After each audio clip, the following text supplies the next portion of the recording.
No matter what, people will commit to misunderstanding you. What's most important is your commitment to understanding yourself. Hello, you guys. My name is Nkirka Madani, known as NK, and welcome back to Misunderstood. You choose your family. Let that one sink in. Because I know a lot of you are thinking of it in the traditional sense where, what do you mean you don't choose your family? Your family is out of your control. But that's not true.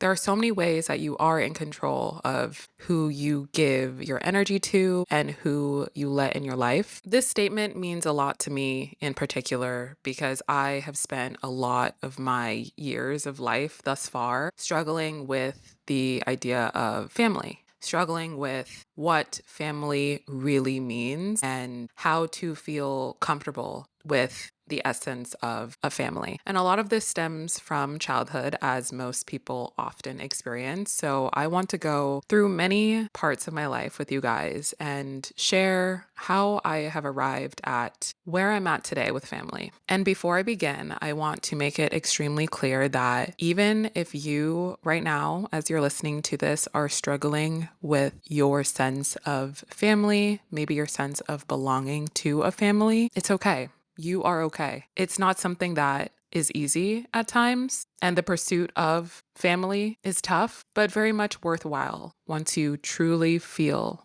a sense of family. So let's begin. My upbringing was, you could say, pretty typical, meaning I grew up in a suburban neighborhood. I lived in a cul-de-sac. Me and my siblings went to the same elementary school, middle school, and we went to a few different high schools. Those were the hardest years of my life. A lot of people will misunderstand me here, and a lot of people will say, you went to private school and your family was pretty well off. What do you have to complain about? Yeah. So when people say this, they are only hearing what they want to hear. But I'm here to set the record straight, and I'm here to tell you my POV of how I grew up and why that affected me to the extent it did, and is a big reason of why I am who I am right now. So the year is 2006. If you do the math, that is almost 20 years ago. I was 10 years old at the time, and those were some of my earliest memories of childhood that I can recall and put memories into words. I've referenced how much I love writing things down, and I actually have my journals from when I was a kid sitting here with me. I will reference a few pages for the context of this story, but when I felt like I couldn't communicate with my family in the times where I needed to, I took to writing. Writing gave me a sense of a safe space that I didn't feel like I had growing up. I'm one of 5 siblings, so I absolutely understand that we all weren't given the same amount of attention, which is okay. But from a very young age, I did feel like the ostracized kid. And yes, again, I say this is my POV, but there were so many times in my childhood where I, being the second oldest, was acting as a mom ever since I was 10 for my younger siblings. I did it without fail. I did it without hesitation because I love my siblings. But at a young age, especially at that young of an age, I was 10. I had to look at the world a lot differently, and my feelings and emotions weren't processed appropriately. Let's just call it what it is. They weren't processed appropriately. So I wasn't able to navigate situations then on appropriately. I had a lot of pressure put on me by my parents for various reasons. And also, as they were going through a divorce, and they got divorced when I was 12 years old, that was the catalyst to everything. I felt torn between them. And ever since 12 years old, I really struggled with my sense of what love meant, what family meant, because I looked at my family and said, I have a broken home. So what am I supposed to look to for comfort and for solace and for a safe space? I remember very vividly, me and my older sister, who is a year and a few months older than me, we were often put in very difficult positions. We were essentially the messengers in between my mom and dad at the time because they weren't speaking to each other due to the divorce. And we had 3 younger siblings that we needed to protect and make sure that they were okay. I hope this helps to start painting a picture of some of the emotional and psychological warfare that I was experiencing at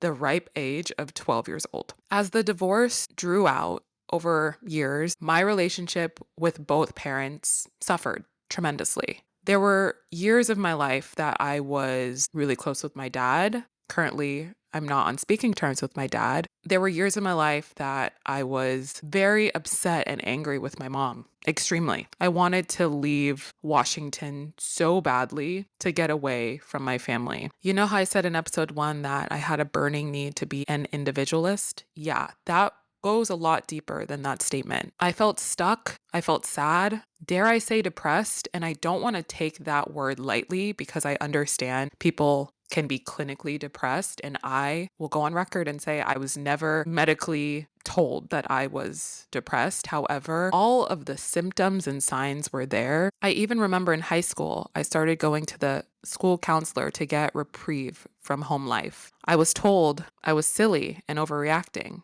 by my mom. And unfortunately, now I'm seeing history repeat itself with my little sister. If I can write a book about my childhood, I absolutely would. But what I will say is that there were so many moments between elementary, middle, and high school that were unthinkably hard. I'm not trying to negate the good because, as we all know, there can be good and bad. Both can very much exist. It is extremely important to me to highlight the ways and the reasons why my emotions are actually quite fucked up. The word sorry wasn't used at home. The word I love you wasn't used at home. Recently in therapy, my therapist asked me to take the attachment style quiz. If you don't know, the attachment style quiz comes from the Attachment Project. There are probably more resources that you can find. However, the one I took is the Attachment Project, and I urge everyone to take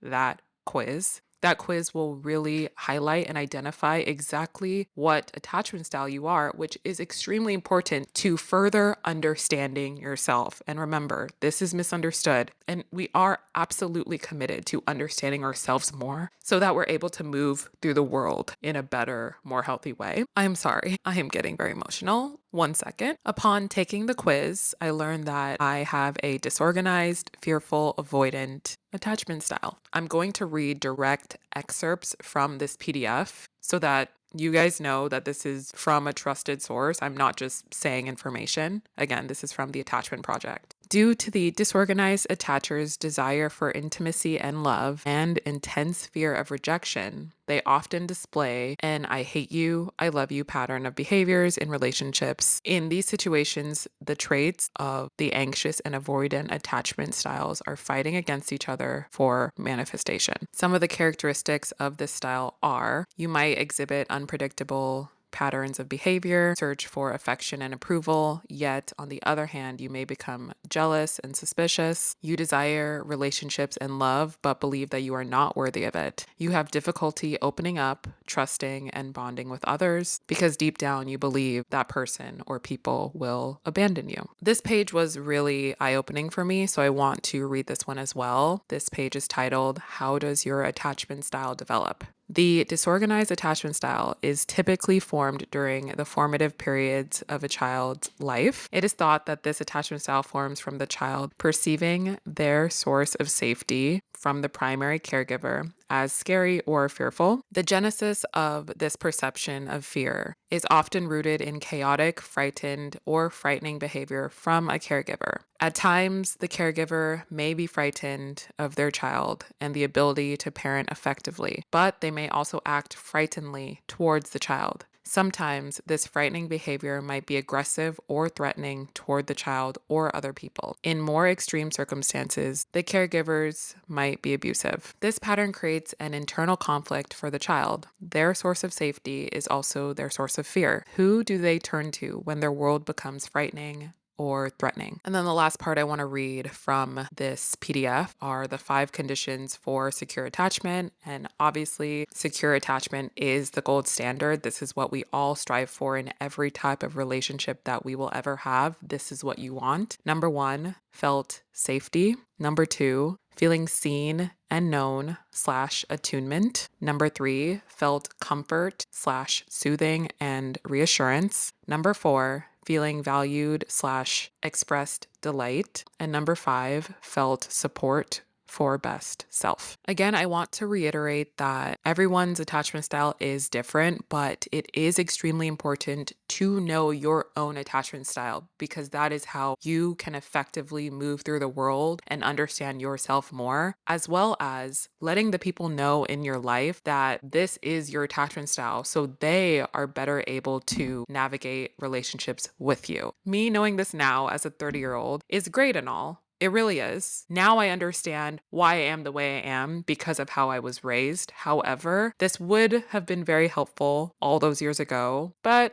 I was only 10, 11, 12. I was in pretty formative years of my life at that stage, and I didn't really understand what I was experiencing. I think it is a beautiful thing that I know exactly what I was experiencing, and there is quite literally extensive research to how I was feeling so I don't feel crazy and I don't feel wrong because I was never crazy or wrong. I was just experiencing something really hard, especially for a kid to experience. I 100% understand that I was a kid 20 years ago and times have changed along with knowing how my parents' culture plays a huge role in how they grew up, thus how they raised us. But the biggest thing I can say here is you teach what you know, and they didn't know certain things, and that's not their fault. That would have helped me specifically grow into a more healthy attachment style. I want to express that I'm not blaming them. However, there are things that could have obviously been better, but I'm also here to stay on record. I am not discounting the good because it wasn't all bad, but the things that were negative really stuck with me, unfortunately, my entire life so far. And I'm still working every day to try to rework my brain and the way I view myself. I just flipped to a page of my diary, which is dated August 19th, 2006. Again, almost 20 years ago, I wrote this in my own words. Today, I just found out that no one loves me anymore, not even my mom. So I'm just going to stay quiet. Yes, a lot of that is definitely some angsty childhood writing. However, the root of what I'm saying holds true. I didn't feel seen or comforted or loved in the ways I needed to be. I'm not saying that they didn't love me because they absolutely did. They loved all of us. They did. But if I'm writing this as a 10-year-old, something needed to change. So back to their parenting. I'm fully aware that they used the resources at their disposal, but the issue was the response after I would bring something up that bothered me. And this happened with both parents. I can almost say for certain that out of all 5 siblings, I was the sibling who would speak up the most and would be the most combative with my parents. I was always that sibling. I'm not saying that no one else did it, but if we looked at the library of events throughout our childhood, I was at the top of that list. There was a time where my dad and I got into a fight, and actually this was one of the last times we were in the same room together. This was back in 2020 where I brought home my boyfriend at the time, which was the first boy I had ever brought home. We got into an argument and he started screaming at me in front of my then boyfriend. I remember feeling numb and in shock. And a day later, me and my then boyfriend flew back home and he noticed how my whole demeanor changed. And I also remember telling him that this is unfortunately how I grew up, being screamed at. A kid should not be screamed at. Yes, in 2020, I was not a kid. I was very much an adult, but clearly that wasn't the first time that happened. Unfortunately, we got screamed at all the time, which is so unhealthy. That is unfortunately why I have adopted some of the things that they did to me. History, unfortunately, had repeated itself in really negative ways. That again, I go to therapy to understand more of how I can be a better person and how to not treat people the way I was treated. This is a blanket statement for anybody who's experienced any type of trauma with their parents. Obviously, so many people have. What I want to say to that is if parents would take more constructive criticism instead of looking at everything as a personal attack, we would be better off. Yes, parents are parents. However, parents don't know everything. As a kid, I didn't understand the concept of that, but now as a full-fledged adult who has an extremely high EQ, I am able to understand the the ways in which both myself and parents across the board can be better for themselves and for their kids to have a healthier environment. And even growing up, I remember talking with my mom a few times. And again, I was a kid, so keep that in mind. I am a kid, an innocent, curious kid. I remember various points of my childhood asking my mom about our origin or our family background and things like that. And given she had gone through her own set of trauma, she had gone through her own set of hardships, of course. But as a kid, me asking those questions came from an extremely innocent place. However, her defensiveness as the response to my questions shut me down as a child, made me feel suppressed and silenced, made me not want to further connect with her or further understand my background and who I am.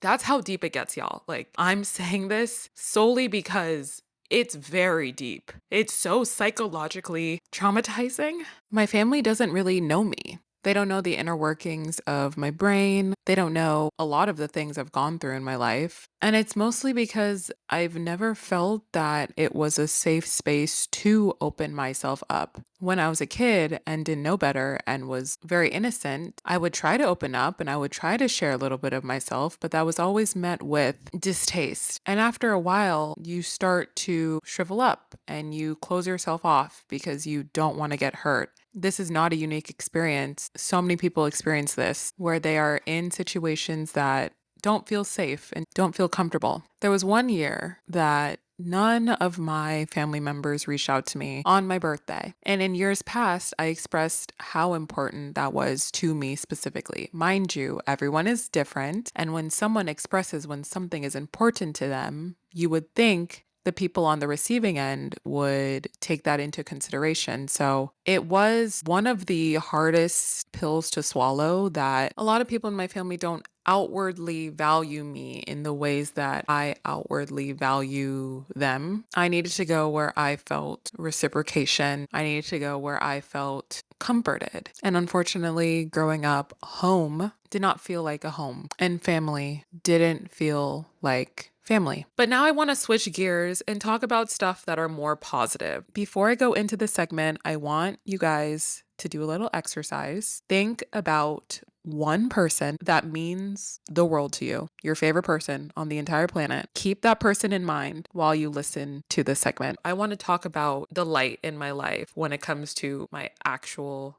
blood family, because like I said, it wasn't all bad, and thank God for my grandma. So let's fast forward a few years. A lot of the hardships that I personally faced with my parents happened when I was under the direct care of my parents, which was from a toddler or from a fetus to when I was 18 years old. And when I was 18 years old, I moved to San Francisco, had my own life, and was finally away from this constant negativity, unfortunately, that I was facing. And that's when I really started to understand my EQ better and gain a better sense of self. I was exposed to so many different people and found comfort in so many different ways. But I do want to highlight my grandma, because all throughout everything that I experienced as a child and growing up, she was there until she wasn't. So I wrote a piece about her on my blog that I do want to share with you guys. On the morning of April 9th, 2020, my grandmother passed away. That morning, I received a call from my older sister with the news.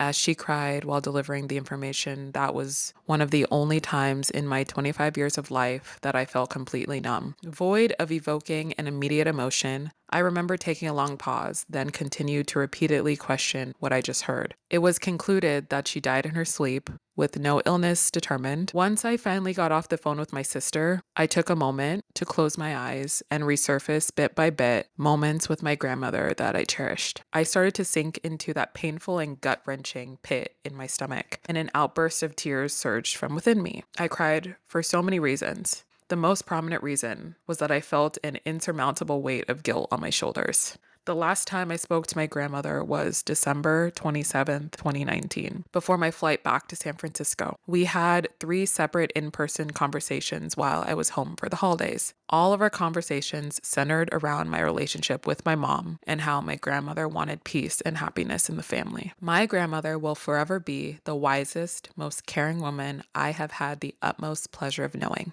She taught me right from wrong, She taught me to be a better person and to live by strong and just values. Her stories compelled me to understand the significance of taking care of myself and to find strength from within to conquer any battles that stand in my way. Her guidance and unwavering love, even when I wanted to lash out, is the reason that I am the woman I am today. She believed in the good of everyone. She taught me how to cook, how to do laundry, and how to clean the house. She educated me and my siblings about preserving our eyesights when we were young and would make fresh carrot juice for us every day after school. She loved jewelry, so I would make it a point to gift her with a pair of earrings, a necklace, or a bracelet in combination with whatever else I gifted her, and continued that tradition even when I moved to San Francisco. I kept her in mind as I traveled the world and brought her back personalized gifts from my adventures in Spain, France, and Fiji. She taught me how to crochet blankets and scarves. She loved to sew, and along with mending every school uniform I ever wore, she sewed me custom pajamas and even created and styled clothes for the community. Another vivid memory I have is writing about her in my 3rd grade binder project. I wrote, "My grandma, Cecilia Azuquelum, is a very special person who loves me very much. We like to do things that show how much we love each other. My grandma makes blankets and dresses for me. She sews fancy dresses, nightgowns, and blankets with designs. After my grandma makes dresses for me, we play dress up. I make cookies for my grandma. I make chocolate chip cookies and sugar cookies in my real meal oven. I enjoy being with my grandma because she's a special person to me." At the young age of 9, I was aware of our strong bond. We share a name. Her first name is my middle name, which will always remind me that I am connected to her. She taught me all the Catholic prayers I know to this day. She instilled in me the importance of trusting my faith, which is a point I want to emphasize. Throughout my childhood, I believed in God, but I came to learn that I was going through the motions of going to a private Catholic school from kindergarten to 12th grade under parental supervision. Once I went to college, I never stepped foot into church or attended church service while studying at the University of San Francisco, and only went during school breaks and holiday when I was at home. I felt that once I got older, I was becoming more distant with religion and my faith, and without my parents ordering me to attend, I would not willingly attend on my own. Years after college, when I would visit home, I would sit with my grandmother and we would pray. We would pray for guidance and for God to protect us and our loved ones. We prayed for good health and prosperity. It was then when I ever so believed that my grandmother had the power to reconnect me with my faith in a genuine and inspiring fashion. She taught me the true meaning of what faith is and why I should believe in its power. December 2019 was the last chance I got with her. Even though she's gone, I believe I am forever connected with her through faith. She's watching over me and my family. She has loved me all my life. She called me regularly while I was studying at the University of San Francisco. She would leave me voicemails throughout the year and never forgot to call me on my birthday. She's always had the best intentions. At 86 years old, she lived a full and fruitful life. She is the biggest reason for me to want to succeed. She celebrated all my momentous achievements. At 83 years old, she got on a plane to San Francisco to witness me graduate college. I strive for greatness in her name. So I return attention to this very moment, the present day. I went home for the first time in June 2020. This is the first time I'm in my hometown without my grandmother. Walking into the house I grew up in as a child, and walking by her room, I was filled with deep sadness all over again. I was engulfed in emotion. I sat on her bed, read excerpts of her Bible. My brain flooded with thoughts of the inevitable truth: she was really gone. I did not get to say goodbye. I am pained by that fact. But what has been illuminated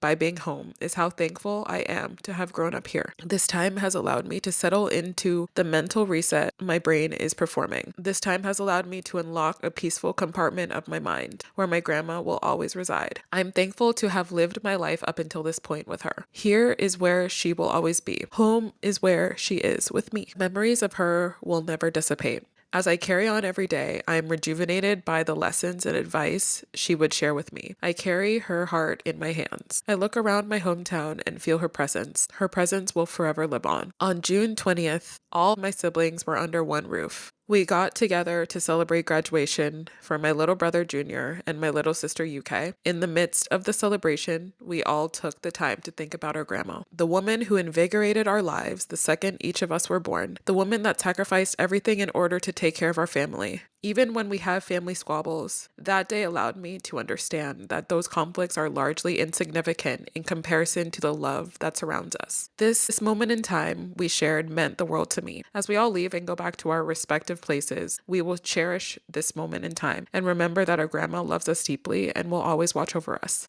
Dear Grandma, thank you for being my guiding light. Thank you for being my protector. Thank you for exemplifying strong and just values. Thank you for raising me to be the strong woman I am today. Thank you for loving me wholeheartedly and unconditionally. I am so proud to know you. My life is so richly blessed because I had you in it. I love you beyond measure, my wonderful grandma. So I think this goes without saying, my grandma was and still is my favorite person in the entire world. She was the bright spot to my upbringing. And just referencing one line I said in the blog post about the squabbles, which truly brings me all the way back to my childhood, where I was really hurt by a lot of things that my parents did. But at the end of the day, they will always be my family, good or bad. However, as I grew up, I was able to understand that I can choose who I am closest to. I can choose who to give my energy in. I also want to say that I recently went home and got to talk to my mom, talk to my older sister. Things aren't perfect and they never will be. Literally no family and no situation is perfect. However, things have drastically improved since I was a child, and a lot of that is because of me. A lot of it is because I've done the work on myself to work on my attachment style, to work on my emotional regulation, to work on my boundary setting, to work on speaking up and shutting things down that are uncomfortable. I've done a lot of work. They've probably done a lot of work too. I can't speak for them, but they've probably done a lot of work to become better people and to navigate things a lot more appropriately so that we all can have a better environment when we come home. Everything with my family is a work in progress, and it was something that was weighing really negatively on me. I had to make a change in some way. I had to navigate this appropriately in the most healthy way, which is where we are now. I want to talk to you guys about how I navigated finding family through adulthood and talk to you guys about how you can as well. I think it is extremely important to remember that the family you were born into is not your whole family. Once you grow up, you are in charge of your life, and you are in charge of making your life a space that you want to come back to every single day. So, number one, you are your home. I heard this from another creator. I immediately wrote it down, and that has stuck with me to this day. You are your home. You are quite literally the most important person in your life. You are your cheerleader, you are your biggest fan, and you need to make sure that you are okay. We all actually have that accountability amongst ourselves to make sure we are okay. So, how are you going to do this? You are going to pour into yourself. How I like to do this, I romanticize the hell out of my life. Every little thing I romanticize. I spend time with myself, days on end. I spend time with myself. I am a social person, but as I've grown older, I realize the importance of spending time with yourself to really understand who you are, what you like, what you don't like, how you navigate situations,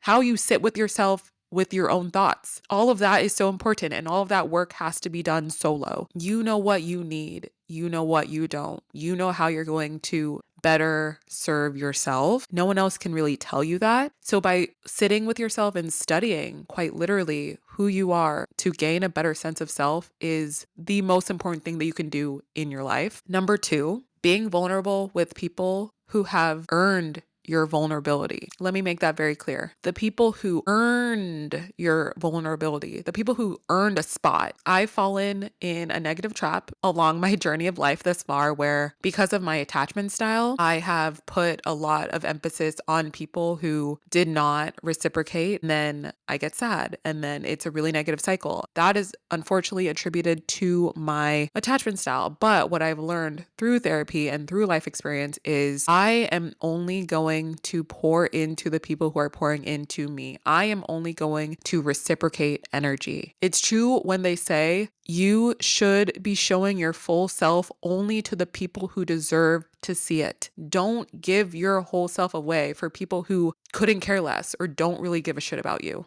Please, protecting your emotional energy is the most important thing, because when it comes to what we consider family, you should be able to be your whole goddamn self and be accepted fully for who you are and who you choose to be. And by breaking down those walls with the right people, you will soon find that you are in a safe space, that you can call home and you can call those people family. Also, with this one, I want to emphasize the importance of telling the people who you care about that you love them. Saying I love you for me personally is really hard, and I literally only say it to a few people on this planet, not even my parents. I care about my parents. I do. I care about them and I respect them, but that word love means so much to me. And if I'm being honest, I'm still navigating my relationship with them and I'm still healing. I'm still healing from the decades of trauma, but I tell my siblings I love them every single time I see them. I tell my best friends that I love them. They tell me. I've told the boyfriends I've had in the past that I've loved them when I really meant it.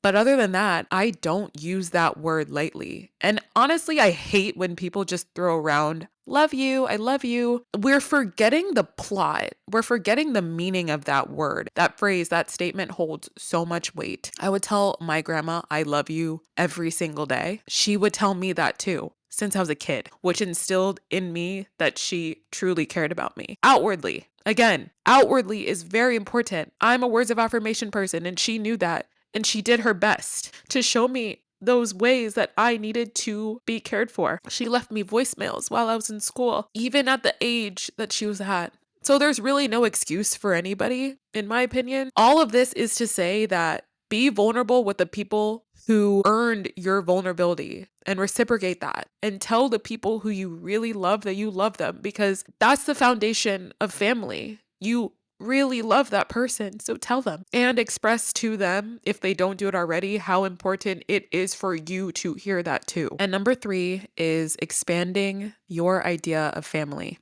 As we talked about at the very beginning of this episode, a lot of us only hold on to the traditional meaning of family, which is the family you are born into, your blood family, who you are related to. That is family by the dictionary definition. However, there is so much more than that when it comes to family. And it's important to expand your idea and your worldview of what you think family is. From where I'm standing, a lot of people are living day-to-day life with families who they don't even speak to. Some people don't even know their actual families. So what you're going to do is to go out of your way and search for your idea of family. Ways I've done this for myself in adulthood that you can absolutely do. Number 1, online groups. There's so many online groups for so many different genres of life and so many different activities. Go pour yourself into something that you truly enjoy. Go regularly. You're going to find people who obviously like what you do because you guys are in the same group for a reason, and start bonding with people who are in your stages of life and in your interests. That is one of the quickest and easiest ways to do it. If you don't want to do anything online, there are ways that you can do this in person by going to your favorite workout class, going consistently, making friends within that space, taking that outside of the workout class or that group and talk to those people one-on-one, invite them over, go out for drinks. Do you see what I'm saying? Building that community. And also, let's be honest, all of these things are community in some way. And I don't care what anyone has to say about this. Building community is one of the single most important things that you can do in your life. We aren't supposed to navigate this world alone. We are really not supposed to. We are supposed to have people in our corner. We are supposed to have people who we can lean on. That is what family is. They will be there through thick and thin. That is what family is. You can also think about friends from around the world. Say you've lost touch with a friend you went to high school with, but you found out recently that they live in Japan, and you strike up a conversation, and maybe you go to Japan and go visit them, or they come visit you wherever you are. Even if you haven't talked for a long time, that doesn't mean that you can't be family. All that matters is the connection you have when you guys share a space or share time together. That's all that matters. And if there's genuine love and care and support there, that's all that matters. Family isn't necessarily the people who you surround yourself with.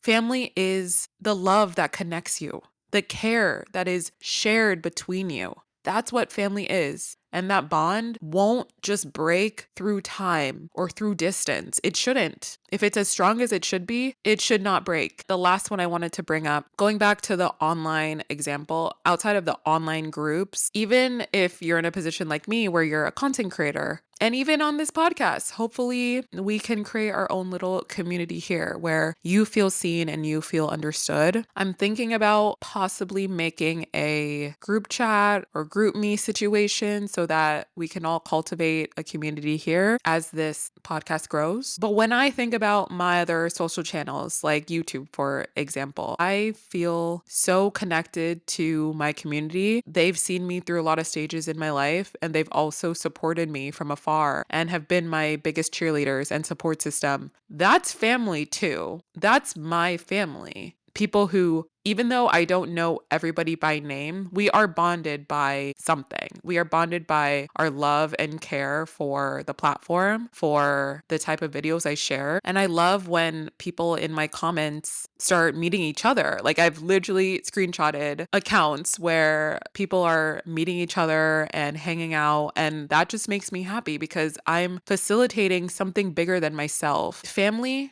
can take so many different forms, but all that really matters is that you are choosing the people who make you feel whole, make you feel comfortable. And if all else fails, just know that this right here, Misunderstood, is a space where you can feel all the things. This community can be considered your family too. And with that, thank you for listening to another episode of Misunderstood. Remember to rate the podcast and follow it on Spotify. Let me know your thoughts on this episode in the description below. Come hang out with me on my other socials, TikTok, Pinterest, YouTube, and Instagram at NK Madani. And I will talk to you guys in the next one.